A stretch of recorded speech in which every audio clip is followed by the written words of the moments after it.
सुदूरपश्चिमको मुख्यमन्त्रीमा कांग्रेसका कमलराज शाह नियुक्त। दलका कार्यकर्ता राष्ट्रपति हुँदा दुःख पाइएको प्रधानमन्त्री पुष्पकमल दाहाल प्रचण्डको भनाई। नागरिक भन्दा माथि कोही छैन, संविधानको इमानदार भएर कार्यान्वयन गरौँ भन्दै प्रधानमन्त्री पुष्पकमल दाहाल प्रचण्डको आग्रह। हामी सबैले सधैँ प्रयोग गर्न मिल्ने साधन होइनौँ भन्दै नागरिक उन्मुक्ति पार्टीकी अध्यक्ष रञ्जिता श्रेष्ठको चेतावनी। सरकारलाई समर्थन जारी रहन्छ, अहिले सरकारमा जाने कुरा छैन भन्दै नेकपा एसका नेता झलनाथ खनालको प्रतिक्रिया। उच्च स्तरीय राजनीतिक संयन्त्रको बैठक आज बस्ने। निर्वाचन प्रणालीमा सुधार गर्न दलहरूको निर्वाचन आयोगलाई सुझाव। खेलकुद क्षेत्रलाई व्यवस्थित बनाउन आवश्यक रहेको सभामुख घिमिरेको भनाई। नेपालको अर्थतन्त्र मुठीभर मानिसको हातमा रहेको नेपाल कम्युनिस्ट पार्टीका महासचिव नेत्रविक्रम चन्द विप्लवको भनाई। नेपाल कम्युनिस्ट पार्टीले फागुन 5 र 15 गते देशव्यापी विरोध प्रदर्शन गर्ने। प्रतिनिधि सभामा संसदीय समितिको संख्या थप गर्न प्रस्ताव। राष्ट्रिय स्वतन्त्र पार्टीलाई सरकारमा फर्काउन कोसिस जारी रहेको नेकपा एमालेका उपमहासचिव प्रदीप क्यावालीको भनाई। एमालेले 2 महिने संगठन शुद्धिकरण अभियान चलाउने। प्रधानमन्त्रीको कुर्सीमा बस्दा प्रधानमन्त्री बने जस्तै भएको हास्य कलाकार मदन कृष्ण श्रेष्ठको प्रतिक्रिया। श्रमिकको समस्या सुन्न र समाधानका लागि सरकारले दूतावासमा छुट्टै फोकल पोइन्टको व्यवस्था गर्ने। 7 महिनापछि नीति तथा कार्यक्रम सहितको बजेट पारित। फौजदारी अभियोग लागेका व्यक्तिलाई उम्मेदवार बनाउने पार्टीलाई नै कारबाही गर्नुपर्ने सांसदहरूको माग। चोभार सुक्खा बन्दरगाहको आन्तरिक टर्मिनल सञ्चालनको तयारी। सेवा लिन व्यवसायलाई पोखराको पृथ्वी चोकमा बसको ठक्करबाट स्कुटर चालकको ज्यान गयो। म्याग्दीको बेनी नगरपालिकाद्वारा नगर प्रहरी भर्ना दर्जानी चिन्ह प्रदान गरी काममा परिचालन। चलचित्र क्षेत्रको विकास गर्न भनेर रिटायर्ड हुने बेलामा जागिर खान आएको छु भन्दै चलचित्र बोर्डका अध्यक्ष भुवन केसीको भनाई। भ्यालेन्टाइन डेको पूर्व सन्ध्यामा विदेशबाट गुलाबको फूल ल्याउन रोक। शेयर बजार 12.5 अङ्कले बढ्यो। 2 अर्ब 6 करोड रुपियाँको कारोबार। र साफ अन्डर 20 फुटबल फाइनल प्रतियोगितामा नेपाल बङ्गलादेशसँग पराजित। दर्शक महानुभाव नमस्कार। हाम्रो न्यूजको न्यूज बुलेटिनमा यहाँलाई हार्दिक स्वागत छ। म सुदीप अधिकारी। आज मिति विक्रम सम्वत 2079 साल माघको 27 गते शुक्रबार ईस्वी सम्वत सन् 2023 फेब्रुअरी 10 तारिक। सदाको चाहिँ आज पनि हामी उपस्थित भएका छौँ आजका महत्त्वपूर्ण समाचार, ब्रेकिङ न्यूज अपडेट लगायत तपाईलाई काम लाग्ने हेर्नै पर्ने महत्त्वपूर्ण खबरहरू लिएर। हामीलाई अन्तिम समय हेर्नुहोला। हाम्रो मेहनतका लागि यो भिडियोमा एउटा लाइक अवश्य गर्नुहोला। दर्शक महानुभाव, पलपलको न्यूज अपडेटका लागि हाम्रो च्यानललाई सब्स्क्राइब गर्नु भएको छैन भने कृपया सब्स्क्राइब गर्नुहोस् अनि नजिकै आउने बेल आइकनलाई क्लिक गर्नुहोला। दैनिक रूपमा हेर्नुहुन्छ भने रेगुलर भनेर लेख्नुहोला। आज पहिलो पटक हेर्दै हुनुहुन्छ भने फर्स्ट टाइम भनेर लेख्नुहोला। देशभित्र हुनुहुन्छ भने आफू रहेको गाउँ ठाउँ सहर जिल्लाको नाम लेख्नुहोला। विदेशमा हुनुहुन्छ भने कुन देशबाट हेरिरहनु भएको छ तलको कमेन्ट बक्समा कमेन्ट गर्नुहोला। आउनुहोस् दर्शक महानुभाव, आजका महत्त्वपूर्ण समाचारहरू सुरु गरौँ। सुदूरपश्चिमको मुख्यमन्त्रीमा कांग्रेसका कमलराज शाह नियुक्त हुनुभएको प्रसङ्गबाट। सुदूरपश्चिम प्रदेशको मुख्यमन्त्रीमा नेपाली कांग्रेसका संसदीय दलका नेता कमलराज शाह नियुक्त हुनुभएको छ। सबैभन्दा ठूलो दलको नेताको हैसियतमा शाहलाई प्रदेश प्रमुख देवराज जोशीले मुख्यमन्त्रीमा नियुक्त गर्नुभएको छ। यसअघि बिहिबार मुख्यमन्त्री राजेन्द्र सिंह रावल पदमुक्त हुनुभएको छ। प्रदेश सभाबाट विश्वासको मत पाउन नसकेपछि रावल नियुक्त भएको 30 दिनमै पदमुक्त हुनुभएको हो। अब बिहिबार मुख्यमन्त्री नियुक्त हुनुभएका शाहले पनि 30 दिनभित्र विश्वासको मत दिनुपर्छ। 53 सदस्य सुदूरपश्चिम प्रदेशमा कांग्रेसका 19, माओवादीका 11, एमालेका 10, नागरिक उन्मुक्ति पार्टीका 7, एकीकृत समाजवादीका 5 र राप्रपाका 1 सांसद छन्। सरकार गठनका लागि कम्तीमा 27 जना सांसदको समर्थन चाहिन्छ। कांग्रेसलाई सरकार गठनका लागि एकीकृत समाजवादीसँगै नागरिक उन्मुक्ति वा माओवादीको साथ आवश्यक पर्दछ। तर त्यहाँ माओवादी या नागरिक उन्मुक्ति पार्टीले गठबन्धन फेरेर सरकार बनेमा केन्द्रमा एमाले नेतृत्वको सत्ता गठबन्धन नै समस्यामा पर्नेछ। प्रधानमन्त्री एवं नेकपा माओवादी केन्द्रका अध्यक्ष पुष्पकमल दाहाल प्रचण्डले सहमतिको राष्ट्रपति खोज्ने प्रयास भइरहेको बताउनु भएको छ। माओवादी केन्द्रको केन्द्रीय समितिको भर्चुअल बैठकलाई बिहिबार सम्बोधन गर्दै प्रचण्डले सक्रिय राजनीति गरेको व्यक्ति राष्ट्रपति बन्दा दुःख पाएको उल्लेख गर्नु भएको छ। अहिले सहमति राष्ट्रपतिको अपेक्षा गरेको हो। बैठकमा प्रचण्डको भनाइको उद्धृत गर्दै एक केन्द्रीय सदस्यले भने, कुनै राजनीतिक दलको कार्यकर्ता बन्ने राष्ट्रपति हुँदा 2-3 चोटि दुःख पाइयो। संविधानको गणतन्त्रको रक्षा गर्ने सर्वमान्य राष्ट्रपतिमा सहमति जुटाउँ भन्ने मेरो इच्छा हो। कांग्रेस, एमाले, माओवादी वा साना दलबाट पनि सहमतिको राष्ट्रपति बन्न सक्ने भन्दै उहाँले राष्ट्रपति चयनकै विषयमा सत्ता गठबन्धन नटुट्ने जिकिर गर्नु भएको छ। यस्तै राष्ट्रपति एमाले भित्रबाटै पनि हुन सक्छ, कांग्रेस भित्रबाटै पनि हुन सक्छ, प्रचण्डले बैठकमा भन्नुभएको छ। माओवादी भित्रबाट पनि हुन सक्छ, अन्य साना घटकबाट पनि ल्याउन सकिन्छ, तर त्यसो गर्दा अहिलेको गठबन्धन नटुट्ने गरी सहमति राष्ट्रपति खोज्नुपर्छ। प्रचण्डले यस विषयमा एमाले अध्यक्ष केपी शर्मा ओलीसँग यसबारे छलफल गरेको जानकारी दिनुभएको छ। यसैबीच प्रधानमन्त्री पुष्पकमल दाहाल प्रचण्डले राजनीतिक प्रणाली र संविधान नागरिकको सर्वोपरि हितका लागि भएकाले संविधानको इमानदार कारण हुनुपर्ने बताउनु भएको छ। नीति अनुसन्धान प्रतिष्ठान र निर्वाचन आयोगले संयुक्त रूपमा सिंहदरबारमा आयोजना गरेको नेपालमा निर्वाचन प्रणाली तथा व्यवस्थापन प्रक्रिया सुधार विषयक अध्ययनबाट प्राप्त प्रारम्भिक निष्कर्ष प्रस्तुतिकरण कार्यक्रममा बोल्दै उहाँले यस्तो कुरा बताउनु भएको हो। प्रधानमन्त्री प्रचण्डले भन्नुभयो, नागरिकको धेरै ठूलो बलिदानी र पहल कदमीपछि हामीले संविधान सभाबाट संविधान बनायौं। यसका लागि झन्डै 70 वर्ष लामो सङ्घर्ष गर्नु पर्यो। हाम्रो संविधान राजनीतिक सहमति र सम्झौताको दस्तावेज हो। संविधानका विविध विषयमा हामी सबैका आफ्ना दृष्टिकोण छन्, कतिपय विषयमा विमति पनि होलान्, तर हामीले बनाएको संविधानको इमानदार कारण गर्ने जिम्मेवारी पनि हाम्रै हो। संविधान कारणका लागि अपरिहार्य ऐनहरू बनाउन जरुरी भएकाले सरकारले यसका लागि आवश्यक पहल थालिसकेको उहाँको भनाइ थियो। संविधानको पूर्ण कार्यान्वयनपछि मात्र हाम्रो संविधानमा के कति समस्या र त्रुटि छन् भन्ने निष्कर्षमा पुग्न सकिन्छ। उहाँले भन्नुभयो, संविधानले भनेको कुरा पहिला लागू गरौँ, त्यसले के नतिजा दिन्छ त्यसपछि समीक्षा गरौँला। संविधानमा भएको व्यवस्था लागू नगरी संविधानलाई दोष दिनु हुँदैन। प्रधानमन्त्री प्रचण्डले भन्नुभयो, निजामती सेवा ऐनदेखि धेरै ऐनहरू बनाउन बाँकी छ। पहिला काम गरौँ, त्यसपछि मूलभूत विषयमा समीक्षा गरौँ। अहिले नै समीक्षातिर लाग्यो भने राजनीतिक अस्थिरता आउन सक्छ। दर्शन, सिद्धान्त, प्रणाली नागरिकले धेरै हेर्दैनन्। उनीहरूले आफ्नो जीवनमा आउने परिणाम हेर्छन्। सिस्टम जति राम्रो भए पनि नागरिकले स्वीकारेनन् भने त्यो समस्या हुन्छ। नागरिक नै निर्णायक हुन्। कार्यक्रममा पूर्व प्रधानमन्त्रीद्वय झलनाथ खनाल, माधवकुमार नेपाल, नेपाली कांग्रेस, नेकपा एमाले, नेकपा माओवादी केन्द्र लगायतका संसदमा प्रतिनिधित्व गर्ने राजनीतिक दलका नेताहरूले धारणा राख्नु भएको थियो। नागरिक उन्मुक्ति पार्टीकी अध्यक्ष रञ्जिता श्रेष्ठ चौधरीले आफूहरू सबैले प्रयोग गर्न मिल्ने साधन नभएको बताउनु भएको छ। बिहिबार सुदूरपश्चिममा मुख्यमन्त्री राजेन्द्र रावलले विश्वासको मत लिन बोलाइएको प्रदेशसभा बैठक नागरिक उन्मुक्ति पार्टीका सांसदहरूले बहिष्कार गरेका थिए। नागरिक उन्मुक्ति पार्टीको मतको अपेक्षा गरेका मुख्यमन्त्री रावल नागरिक उन्मुक्ति पार्टीकै भोट नपाउँदा पदमुक्त भए। बिहिबार साँझ नै नागरिक उन्मुक्ति पार्टीकी अध्यक्ष श्रेष्ठले आफूहरू सबैले सधैँ प्रयोग गर्ने साधन नभएको बताउनु भएको हो। हामी विचारमा कटिबद्ध छौँ, सबैले सधैँ प्रयोग गर्ने साधन होइनौँ, उहाँले फेसबुकमा लेख्नु भएको छ। यो देश हाम्रो पनि हो। देशको शासन प्रशासनमा हाम्रो पनि सहभागिता रहनु पर्दछ। भौगोलिक सांस्कृतिक पहिचान नेपालीको पनि सम्मान हो। मूलवासीको अपमान गरेर मुलुक कहिल्यै समृद्धशाली हुन सक्दैन।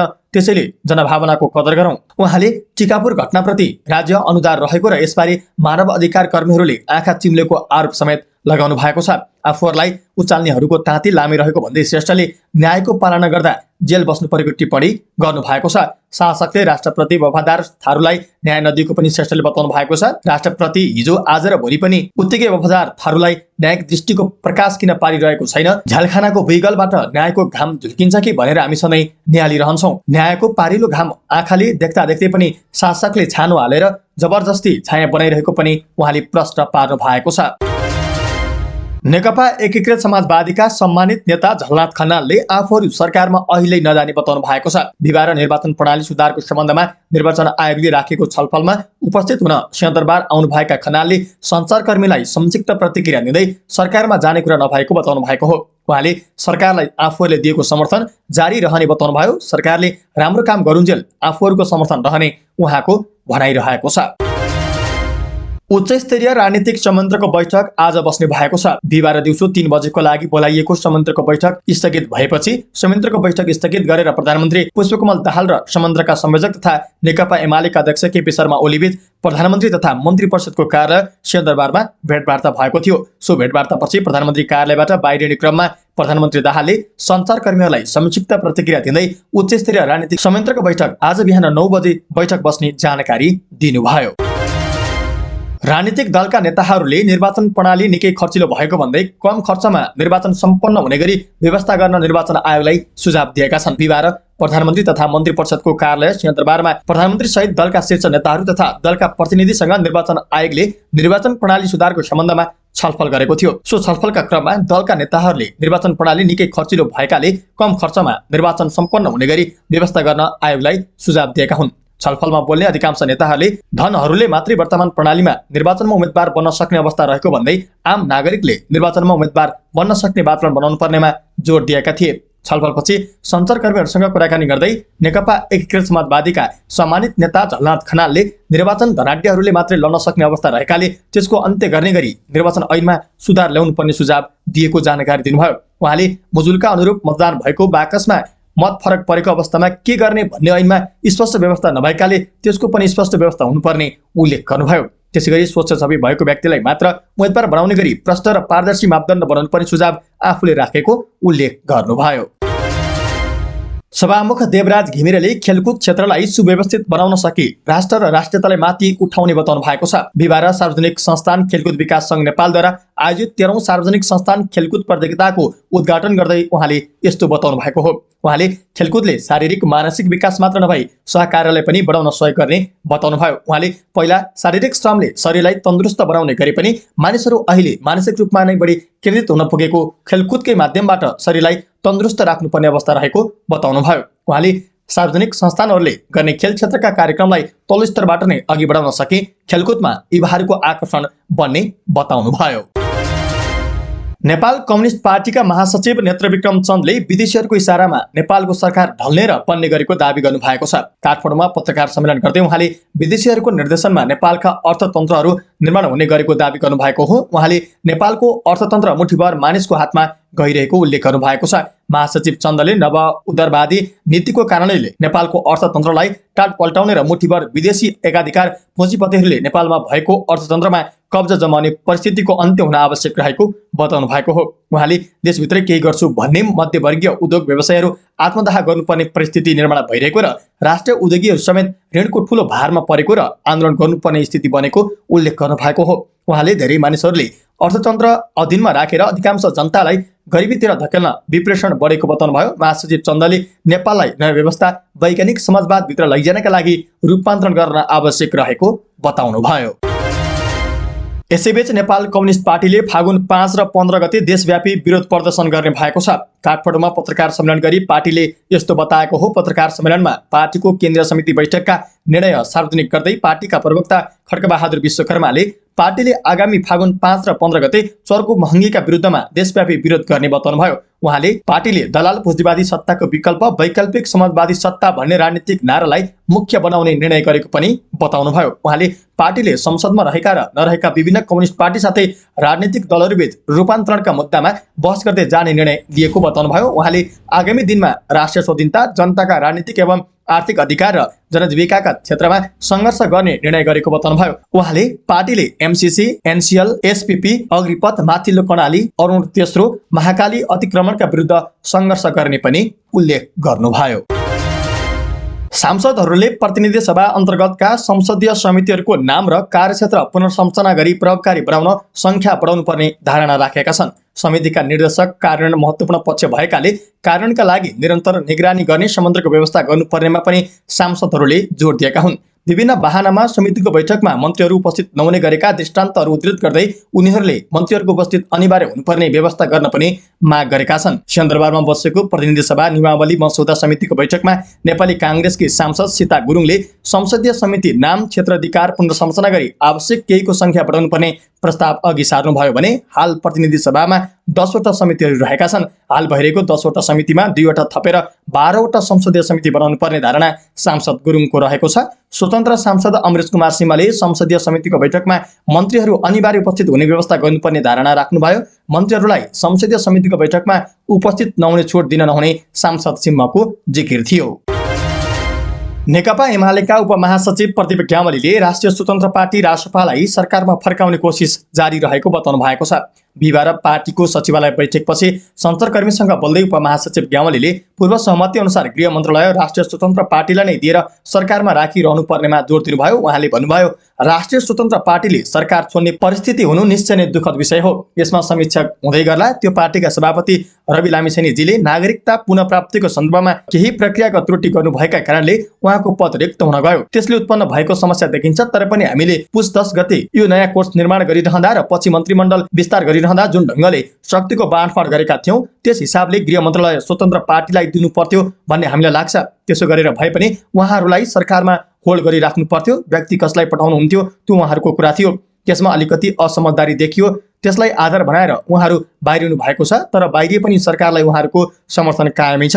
हाम्रो तर्फबाट उहाँहरूलाई त्यो विश्वासमा कायम राख्ने र एउटा उपयुक्त वातावरण बनाएर सरकारमा फर्काउने कोसिस जारी छ। उपमहासचिव ग्यावालीले जनता समाजवादी पार्टी र नागरिक उन्मुक्ति पार्टीलाई पनि सरकारमा ल्याउने कोसिस जारी भएको उल्लेख गर्नुभएको छ।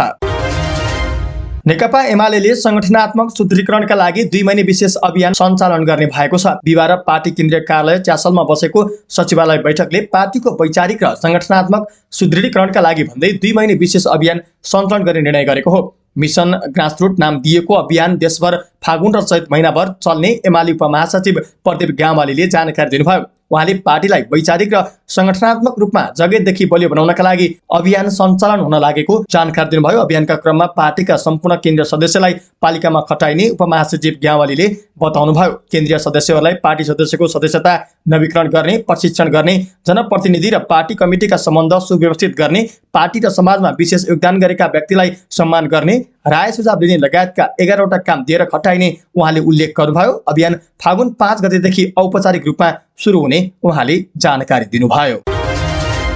वरिष्ठ कलाकार मदन कृष्ण श्रेष्ठले नेप्टा अवार्डको कार्यक्रममा प्रधानमन्त्री बस्ने कुर्सीमा आफू बस्नु नै आफूलाई पुरस्कार सरह भएको बताउनु भएको छ।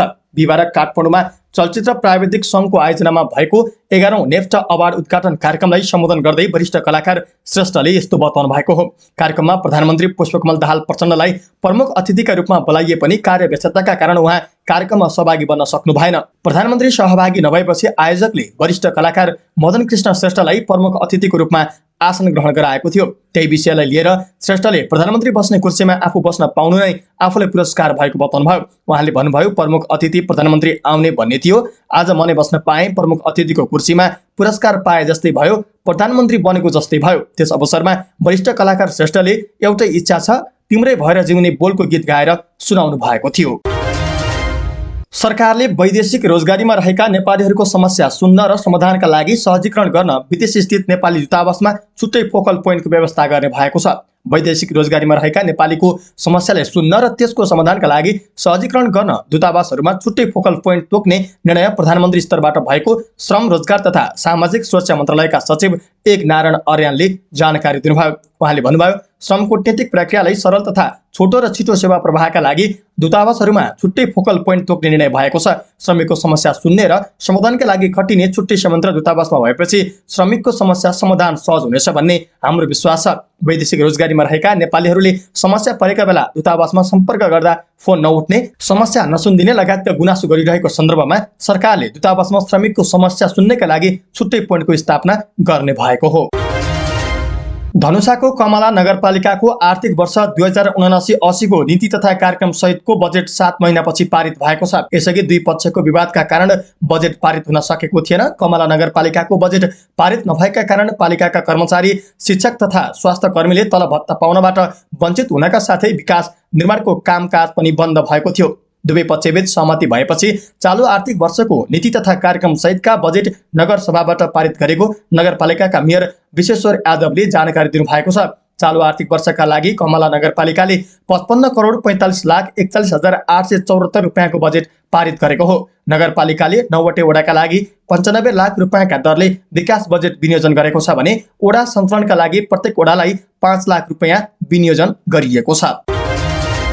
राजनीतिक दलका नेताहरूले निर्वाचन प्रणाली निकै खर्चिलो भएको भन्दै कम खर्चमा चुनाव सम्पन्न हुने गरी व्यवस्था गर्न निर्वाचन आयोगलाई सुझाव दिएका छन्। बिहिबार प्रधानमन्त्री तथा मन्त्री परिषदको कार्यालय सिंहदरबारमा प्रधानमन्त्री सहितका शीर्ष नेता तथा दलका प्रतिनिधिसँग निर्वाचन आयोगले निर्वाचन प्रणाली सुधारको सम्बन्धमा छलफल गरेको थियो। त्यस छलफलका क्रममा दलका नेताहरूले निर्वाचन प्रणाली निकै खर्चिलो भएकाले कम खर्चमा चुनाव सम्पन्न हुने गरी व्यवस्था गर्न आयोगलाई सुझाव दिएका हुन्। छलफलमा बोल्ने धेरैजसो नेताहरूले धन हुनेहरूले मात्रै वर्तमान प्रणालीमा चुनावमा उम्मेद्वार बन्न सक्ने अवस्था रहेको भन्दै आम नागरिकले चुनावमा उम्मेद्वार बन्न सक्ने वातावरण बनाउनु पर्नेमा जोड दिएका थिए। छलफलपछि सञ्चारकर्मीहरूसँग कुराकानी गर्दै नेकपा एकीकृत समाजवादीका सम्मानित नेता झलनाथ खनालले चुनावमा धनाढ्यहरूले मात्रै प्रतिस्पर्धा गर्न सक्ने अवस्था रहेकाले त्यसको अन्त्य गर्ने गरी निर्वाचन ऐनमा सुधार ल्याउनु पर्ने सुझाव दिनुभएको थियो। त्यस्तै राष्ट्रिय प्रजातन्त्र पार्टीका सहमहामन्त्री झनक प्याकुरेलले निर्वाचन प्रणाली खर्चिलो र भड्किलो भएको भन्दै त्यसलाई सुधार गर्नुपर्नेमा जोड दिनुभएको थियो। उहाँले संहितालाई देशले बोक्न नसक्ने भन्दै त्यसको विकल्पमा जनउत्तरदायी शासन प्रणाली ल्याउनु पर्नेमा पनि आफूले सुझाव दिएको धारणा व्यक्त गर्नुभएको थियो। त्यस्तै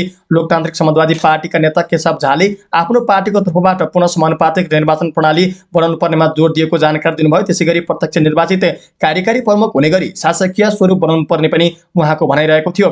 जनता समाजवादी पार्टीका नेता प्रकाश अधिकारीले पनि निर्वाचन प्रणाली खर्चिलो भएकाले नागरिकले राम्रो प्रतिनिधि छान्ने अवसर नपाएका उल्लेख गर्नुभएको थियो। नेपाल मजदुर किसान पार्टीका नेता प्रेम सुवालले फौजदारी अभियोग लागेका व्यक्तिलाई उम्मेदवार बनाउने पार्टीहरूलाई नै कारबाही गर्ने व्यवस्था ल्याउनु पर्ने बताउनुभयो। उहाँले अभियुक्त भएका विजयी उम्मेदवारलाई पारिश्रमिक तथा सेवा सुविधा दिन पनि नहुने उल्लेख गर्नु भएको छ। उहाँले भन्नुभयो, राजनीतिक पार्टीहरूले उम्मेदवार मनोनयन गर्दा सम्पत्तिको सीमादेखि नैतिक आचरणको कुराहरू हेरेर मात्रै उम्मेदवार छनौट गर्ने, अर्बपति विदेशमा उद्योग व्यापार भएकाहरू, फौजदारी अभियोग लागेकाहरूलाई पार्टीले उम्मेदवार बनाउन हुँदैन, त्यस्ता उम्मेदवार उठाउने पार्टीलाई नै कारबाही गर्नुपर्छ भनेर सुझाव दिउँ। नेता सुवालले विदेशमा रहेका नेपालीलाई मतदानको अधिकार दिने कुरा प्राविधिक रूपमा असम्भव भएकाले पहिलो प्राविधिक रूपमा पूर्ण रूपमा सक्षम भएमा त्यो प्रक्रियाको थालनी हुनुपर्ने उल्लेख गर्नुभयो।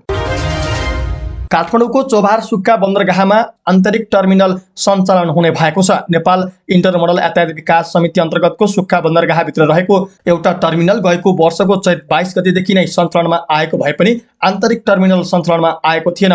बुधबार वाणिज्य तथा आपूर्ति मन्त्रालयका सचिव मधु कुमार मरासिनीको अध्यक्षतामा बसेको नेपाल इन्टरमोडल यातायात विकास समितिको सञ्चालक समितिको बैठकबाट आन्तरिक टर्मिनल सञ्चालनका लागि द डेट स्वीकृति गरी टर्मिनल समेत सञ्चालनको जिम्मेवारी प्राप्त भएको समितिले जनाएको छ। टर्मिनल सञ्चालनका लागि तयारी अवस्थामा रहेकाले सम्बन्धित सरकारवाला निकायहरूमा पत्रचार गरी 1-2 दिनभित्रै टर्मिनल सञ्चालन हुने समितिका कार्यकारी निर्देशक आशिष गजुरेलले जानकारी दिनुभएको छ। व्यापार सहजीकरणका लागि निर्माण भएको सुक्खा बन्दरगाहमा रहेको आन्तरिक टर्मिनलमा 150 वटा ट्रक पार्किङ क्षमता, गोदार घर, नाप्तौल, लोड अनलोड सेट, चालक तथा कामदारका लागि शौचालय आदिको व्यवस्था रहेको छ। कास्कीको पोखरा पृथ्वी चोकमा बसको ठक्करबाट स्कुटर चालकको ज्यान गएको छ। बिहिबार दिउँसो पृथ्वी चोकको चाइना पुलमा बसले स्कुटरलाई ठक्कर दिँदा पोखरा महानगरपालिका 26 बुढी बजारकी 26 वर्षीय रेजिना आचार्यको ज्यान गएको हो। बुद्ध चोकबाट पृथ्वी चोक आउँदै गरेको ना 8 ख 5251 नम्बरको बसले त्यही दिशाबाट आउँदै गरेको ग 15 प 2476 नम्बरको स्कुटरलाई ठक्कर दिएको थियो। दुर्घटनामा गम्भीर घाइते भएकी आचार्यको बचावका क्रममा ज्यान गएको कास्कीका प्रहरी प्रमुख अजय केसीले जानकारी दिनुभयो। दुर्घटनापछि बस चालक लमजुङका 31 वर्षीय सुनिल नेपालीलाई पक्राउ गरी थप अनुसन्धान भइरहेको प्रहरीले जनाएको छ। म्याग्दीको बेनी नगरपालिकाले नगर प्रहरी भर्ना गरी बिहिबार दर्जानी चिन्ह प्रदान गरेको छ। बेनी नगरपालिकाको नगर प्रहरी सेवा सञ्चालन तथा व्यवस्थापन सम्बन्धी कार्यविधि 2079 अनुसार नगर प्रहरी भर्ना गरिएको हो। बेनी नगरपालिकाका मेयर सुरत केसीले नगर प्रहरीका हवलदार शङ्कर पौडेल, सिपाहीद्वय रेजिना बिका र अभिषेक मिजारलाई दर्जानी चिन्ह प्रदान गर्नुभयो। गएको शुक्रबार नियुक्त गरिएका 3 जना नगर प्रहरीलाई बिहिबार एक समारोहका बीच दर्जानी चिन्ह प्रदान गरी काममा परिचालन गरिएको बेनी नगरपालिकाले जनाएको छ। प्रहरी हवलदारमा 3 जना र सिपाहीमा 10 जनाको आयोजन परेकोमा लिखित परीक्षा तथा अन्तर्वार्ता स्वास्थ्य परीक्षण गरी 3 जनालाई छनौट गरिएको थियो। 6 वटा पालिका रहेको म्याग्दीमा बेनी नगरपालिकाले पहिलो पटक नगर प्रहरी भर्ना गरेको हो। आधारभूत तालिम पाएपछि नगर प्रहरीहरू नगरपालिकाको औपचारिक काममा खटिएका छन्। उनीहरूले कार्यविधि अनुसार सेवा सुविधा पाउनेछन्। नगर कार्यपालिकाको निर्णय तथा आदेश र कार्यविधिमा उल्लेख भए बमोजिम नगर प्रहरीलाई विभिन्न 34 प्रकारका काम गर्ने अधिकारहरू दिइएको छ। संविधान र स्थानीय सरकार सञ्चालन ऐनमा पालिकालाई आफ्नै प्रहरी भर्ना गर्न पाउने अधिकार उल्लेख छ। नगर प्रहरीलाई सार्वजनिक सम्पत्तिको संरक्षण, न्यायिक समितिको काम कारबाहीमा सघाउने, राजस्व सङ्कलन एवं विपद व्यवस्थापनमा परिचालन गरिने बेनी नगरपालिकाका मेयर केसीले जानकारी दिनुभयो। चलचित्र विकास बोर्डका अध्यक्ष भुवन केसीले सरकारले नेपाली चलचित्र ऐन पास गर्न नसक्दा चलचित्र क्षेत्रको विकासमा फड्को मार्न नसकेको बताउनु भएको छ। बिहिबार काठमाडौँमा चलचित्र प्राविधिक सङ्घको आयोजनामा भएको 11औं नेफ्टा अवार्ड उद्घाटन कार्यक्रममा बोल्दै उहाँले यस्तो बताउनु भएको हो। अध्यक्ष केसीले चलचित्र विकास बोर्ड नेपाली चलचित्र अन्तर्राष्ट्रिय स्तरमा चलोस्, कला संस्कृति विश्वमा फैलियोस्, भाषा र चलचित्रको माध्यमबाट नेपाली पर्यटन क्षेत्रमा पनि टेवा पुगोस् भन्ने हेतुले लागि परेको जिकिर गर्नुभयो। उहाँले चलचित्र क्षेत्रको विकास गर्न भनेर आफू रिटायर्ड हुने बेलामा जागिर खान चलचित्र विकास बोर्ड आएको उल्लेख गर्नु भएको छ। उहाँले भन्नुभयो, नेपाली चलचित्र अहिलेसम्म विकास नहुनुको खास कारण भनेको 2026 सालमा बनेको चलचित्र ऐन अहिलेसम्म चलिरहनु हो। त्यसको संशोधन हुन नसक्नु हो। अब पनि यो ऐन पास भएन भने चलचित्र विकासले फड्को मार्न सक्दैन। चलचित्र विकास र प्रवर्धनमा मरिमेटेका छौं। चलचित्र क्षेत्रकै विकासका लागि रिटायर्ड हुने बेलामा जागिर खान आएको छु। अध्यक्ष केसीले चलचित्र प्राविधिक संघले नेपाली चलचित्रको विकास र प्रवर्धनका लागि नेफ्टा अवार्ड अमेरिकामा गर्न लागेको भन्दै त्यहाँ गएर कार्यक्रम गर्नु नै फलामको चिउरा चपाए सरह रहेको टिप्पणी गर्नुभयो। भ्यालेन्टाइन डेको पूर्व सन्ध्यामा सरकारले विदेशबाट फ्रेस गुलाबको फूल ल्याउन रोक लगाएको छ। कृषि मन्त्रालयले एक सूचना जारी गर्दै गुलाबको फूल आयात अनुमति रोक्का गर्ने निर्णय गरेको हो। बिहिबार एक सूचना जारी गर्दै मन्त्रालय माताहतले प्लान क्वारेन्टिन तथा विषादी व्यवस्थापन केन्द्रले माताहतका नाका कार्यालयहरूलाई आयात अनुमति जारी नगर्न भनेको हो। नेपाल, भारत तथा चीन सीमाका 15 भन्सार कार्यालयका कार्यालयहरूलाई पत्राचार गर्दै केन्द्रले विशेष कारण भन्दै गुलाबको फूल आयातमा रोक लगाएको हो। यो सूचनासँगै पूर्वको काँकरभिट्टादेखि पश्चिमको गड्डा चौकी र उत्तरका कुनै पनि नाकाबाट गुलाब आयात गर्न पाइने छैन। केन्द्र माताहतका सबै कार्यालयहरूबाट विशेष कारणले अर्को व्यवस्था नभएसम्म गुलाबको फूल आयात अनुमति जारी नगर्न हुन अनुरोध गरिन्छ परिपत्रमा भनिएको छ। प्लान क्वारेन्टिन तथा विषादी व्यवस्थापन केन्द्रले भने वनस्पतिजन्य रोगको जोखिमका कारण आयातमा तत्कालका लागि रोकिएको जनाएको छ। केन्द्रले यसलाई रोकिएको भन्दा पनि होल्ड गरिएको भनेर बुझ्न आग्रह गरेको छ। बिरुवाजन्य चीजमा रोग र किराको सम्भावना भएपछि तत्काल आयातलाई रोकिएको केन्द्रका सूचना अधिकारी महेश्वर चन्द्र आचार्यले बताउनुभयो। नेपालमा गुलाब र अन्य बिरुवाको रोग आउने जोखिम देखियो। जोखिम अध्ययन पनि नभएका कारण अहिलेलाई रोकिएको हो उहाँले भन्नुभयो। यसबारे प्राविधिक समितिको बैठक बाँकी नै रहेकाले त्यसपछि मात्रै थप निर्णय हुने आचार्यले जानकारी दिनुभयो।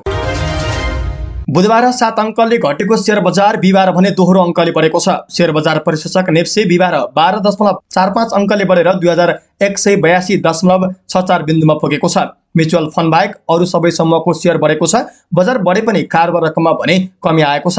बुधबार 3 अर्ब 69 करोड रुपियाँको शेयर कारोबार भएकोमा बिहिबार 257वटा कम्पनीका 56,48,000 शेयर 2 अर्ब 6 करोड 20 लाख रुपियाँमा कारोबार भएका छन्। सबभन्दा धेरै अपी पावर कम्पनीको 5 करोड 86 लाख र डबल बैंकको 5 करोड 73 लाख रुपियाँ बराबरको शेयर किनबेच भयो। बिहिबार बाराही हाइड्रोको शेयर सबभन्दा धेरै 10% बढेको छ। समग्रमा बजार बढे पनि बिहिबार सबभन्दा धेरै गुराँस लघुवित्तको शेयर 4% भन्दा धेरैले घटेको छ।